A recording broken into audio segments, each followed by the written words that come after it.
Hello, everybody. This is Heather, and I'm here with something a little bit different. This is Dissidia for the phone, Final Fantasy Dissidia Opera Omnia. I wanted to record something from this just because I've been playing a lot of it. I have the prerequisite disclosure up top that this is a gacha game, but I really enjoy it. I find it generous. If that's not your sort of thing, just stay away. Just don't play. But what we have here is something called a Lufenia event. If you hear Kevin barking, it's probably because my family members have returned if you hear him on the mic. Lufenia is the highest difficulty in the game.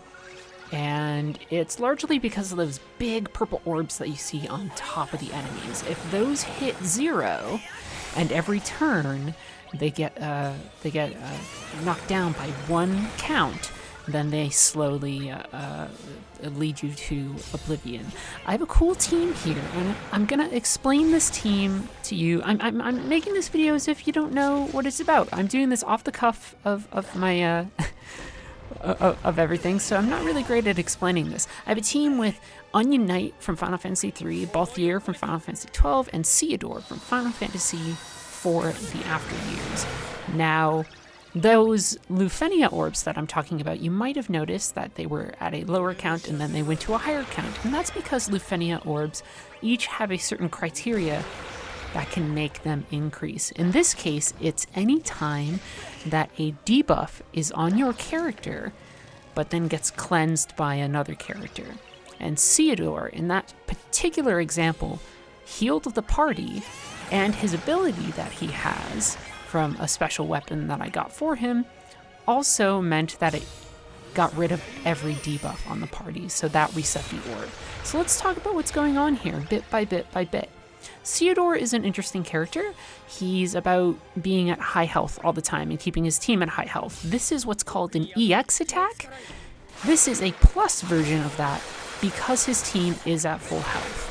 And so long as his team is at full health, his EX plus attack, Vibra plus will do extra damage, which is great. Onion Knight's a really fun character. I like them too, because Onion Knight technically has 2 modes. Anytime you do a physical attack with Onion Knight, he assumes the job of a ninja. Anytime you use a magical attack, he assumes the job of a mage, and that will change the attacks that he can use. You'll notice something else going on the screen here, and it's a lot of numbers, right? And those numbers above the enemies, those purple numbers, and also if you look down at my characters where there are numbers, that's what's called Brave. Brave is basically your defense and attack resource in this game. You build Brave, and then you spend it on your attacks. You can choose to either explicitly target Brave, or to spend Brave in skills or on attacks, and then convert that Brave into attacks. So sometimes you have characters, for instance, whose job is just to shave the Brave off of other characters more than anything else, off of other enemies. Some characters shave that more than others. This attack right here is one of the reasons I like Onion Knight so much. He allows me to manipulate the turn order of my characters, and he gives them a free ability use. I'm using it on an ability called Awaken for Ceodore because he needs to be awakened in his sort of Super Saiyan form to get a lot more power from his attacks, including this big old special Vibra Plus attack.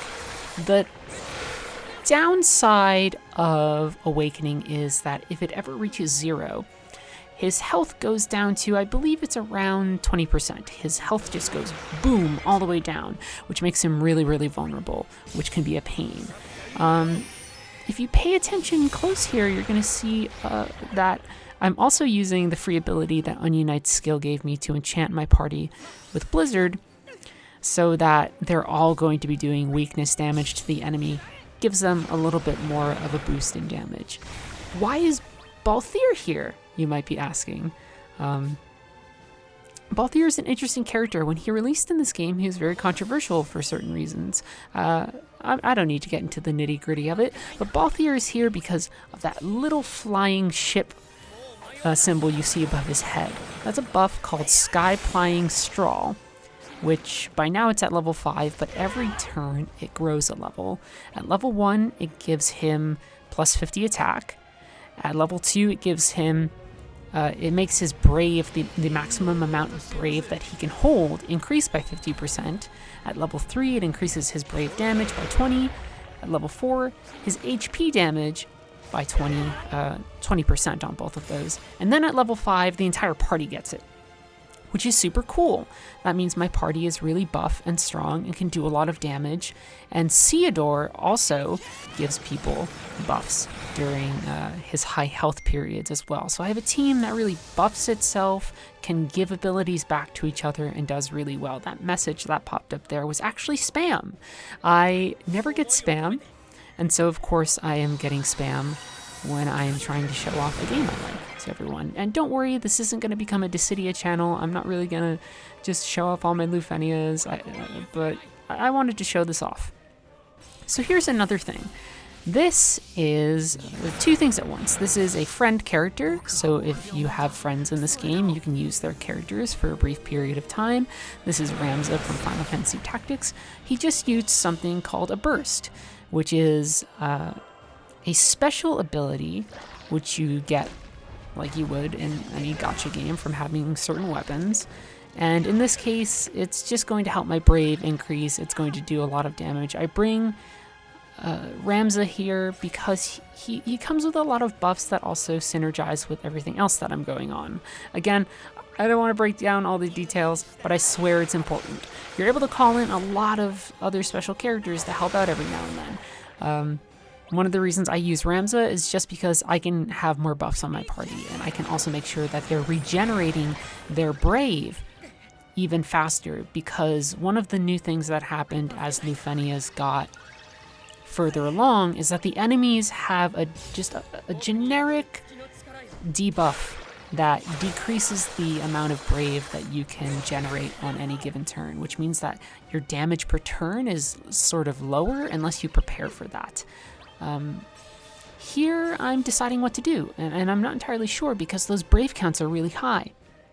I try using Onion Knight's EX ability, which is Meteorite, at least at the moment, because I have him in his mage mode. Instead, because I can't break everything down, I use another ability that Ramza has to get rid of that brave, and then also it guarantees something called a launch. You can launch enemies into the air, and depending on where they are in the turn order, you can attack them with a certain amount of characters. Here, I'm going to actually awaken Ceodore so that I'm all buff. And I believe what I end up doing is first I do some general damage. This hits one main target harder than the other, but it splashes and hits the other really strong. And then here, what I'm actually going to end up doing, I believe, is I end up using a physical attack here to launch that enemy into the air just to switch Onion Knight back into physical mode for a little while. And then we're in a good place again. And because I've been using Ramza's abilities, this is his EX, which does some damage, and you can see it gives the party some brave as well. We have 2 turns left of using Ramza. And now the Lufenia orbs show up again. There's a threshold of HP for when Lufenia orbs go away and reappear. This is a weird situation for me. It's gonna reappear when the enemy reaches 49% health. Their health counts aren't quite in the right place, so I have to figure out what to do. What I decide to do is I use Onion Knight's special turn changing ability, his LD ability we call it, to make sure that I do the amount of damage that gets both orbs up. Because a thing that sucks in Lufenias is if you have orbs that are like desynced from each other. So even though I don't even need to heal much here, I am going to use Ceodore's healing in order to dispel the debuffs I have, so I can have those Lufenia orbs nice and high, and I don't really need to think about them for a while. 28 turns before instant death, that's fine. And here, I'm just using Ramza again to launch enemies into the air and attack them using HP attacks to get in a little bit of extra damage. And it always guarantees that the enemy to the side of the one that you launched also has a launch coming. So here I'm going to use a different EX ability on Onion Knight because, again, I switched him into physical mode to launch him, but here instead I'm going to attack Brave in order to get Ceodore a little bit of Brave because I'm preparing him to use his plus version of his wonderful EX plus ability because the party is at full health and because I kind of can plan these things ahead of time. Even though people watching this, if you know Dissidia really well, there's probably a lot of people who are like, misplay. I remember I posted a video of Hearthstone once and people lost their mind. It seems bad that Ramza died there, but it doesn't really matter for us. There's certain conditions that you need in order to win a stage. I think I'm going to show them right here. Can't have any KOs, and I need to clear within 75 turns. Well, Ramza just died. Doesn't that count as a KO? Technically no, because it's a friend character, so I don't need to worry about it. And now, because I really want to race down damage and control enemy turns, I'm actually going to use Onion Knight's burst. And when it's not your friend and it's your burst, you get to use a lot more skills at once. I've buffed the party with the ice enchant again to make sure they're doing more damage. Did a little bit of physical damage, and now I'm setting myself up using my skill refund ability here to make sure that I have free skill uses of a few things and that my teammates do too. I'm making sure that I can use that blizzard. Usually I would use 2 blizzards in a row, but I'm also using that blizzard so I can switch. You almost see I use the blizzard again, but I'm using it so I can switch back to meteorite and make sure that I'm hitting both of the enemies at the same time. And then because he's in mage mode, his final attack is different here too. It's going to hit everybody with a lot of magic. If he was in his ninja mode, he would do a really big single target ability against one of the enemies. But what you really want in Lufenia missions is for enemies to die close to each other, because if one dies and the other one is alive, the other one enrages and gets really, really strong, and that won't do. So here, I'm going to use that free ability again to keep Ceodore in Awakening because he does best at full HP, although, you know, I have some things on him equipped that would make him do okay damage at low HP, and I'm actually just going to use his healing ability to make sure Onion Knight is okay, because there's this part of me that's thinking, well, I don't want to risk any more KOs. This is me just calling in special units, not a friend, but you can assign other members of your squad, all your buds, all your Final Fantasy buds, to sometimes hop into battle and join you. It's called a call ability. It can be really, really, really useful. Now I'm trying to figure out what to do with Balthier, right? Because Balthier's presence here is mostly just so that we can have buffs. So what I do is I have him launch him into the air. We can have Ceodore do some HP damage, and then we can also have Onion Knight get some Brave damage to build up Brave for his attack. I'm getting a little worried because those orbs are getting low. And I have a lot of turns, but the enemy's not getting a lot of turns. The thing that's going to get me the debuff more than anything else is when enemy B acts, which is the enemy on the left. And I know that because his red bar is full for something that we call a recast ability. Recast abilities can do all sorts of things. Some of them are really nasty. Some of them are just so strong that they'll instant kill you. Here, I know it's gonna apply a debuff. So sometimes, I want that damage to come in, but I have a fair amount of turns, and then I also have a summon that I can use. In this case, it's Diabolos. All the summons give different effects, but one of the big things is that you have a certain amount of free turns during a summon period. So I'm getting everyone back to full health, I'm using Ceodore's Vibra Plus, and I'm thinking to myself, okay, 8 turns plus summon? I have enough damage to do this. So now I'm using Balthier's LD ability. Usually this would debuff or cleanse a debuff of ours too, which would make the orb go up.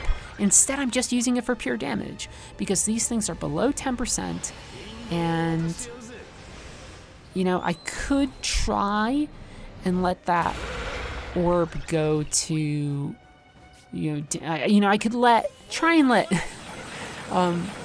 enemy B act, but it would probably fuck me over at this point. I'm not doing the math well in my head, but I'm looking at it and going, that's not good.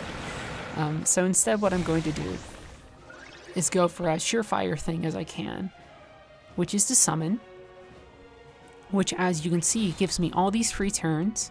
I do a little bit of damage, and now I'm using as many powerful abilities as I can to attack. Again, this is a video for people who aren't into Dissidia, just if you're curious about how Dissidia works, and the idea is just choose your abilities and be very careful. Here, I swear to the Lord Garsh, I thought Ceodore was going to finish it, which would have been really cool. Instead, Balthier gets to shoot it with his big gun. But that's a Lufenia mission in Dissidia. I find them to be really challenging role-playing missions. I enjoy it. I think it's a generous game. Again, be careful with this sort of game, but also I'm going to post this content. I'm an adult and I can make my own choice, and you can judge me for it. Whatever. This was something I liked. These are all the skills and other things I used if people were curious, if you're a fan of the game. My friend Ramza is kind of shitty, so I need to get a better one. But there you go, a Lufenia mission in Dissidia Opera Omnia, a game I like.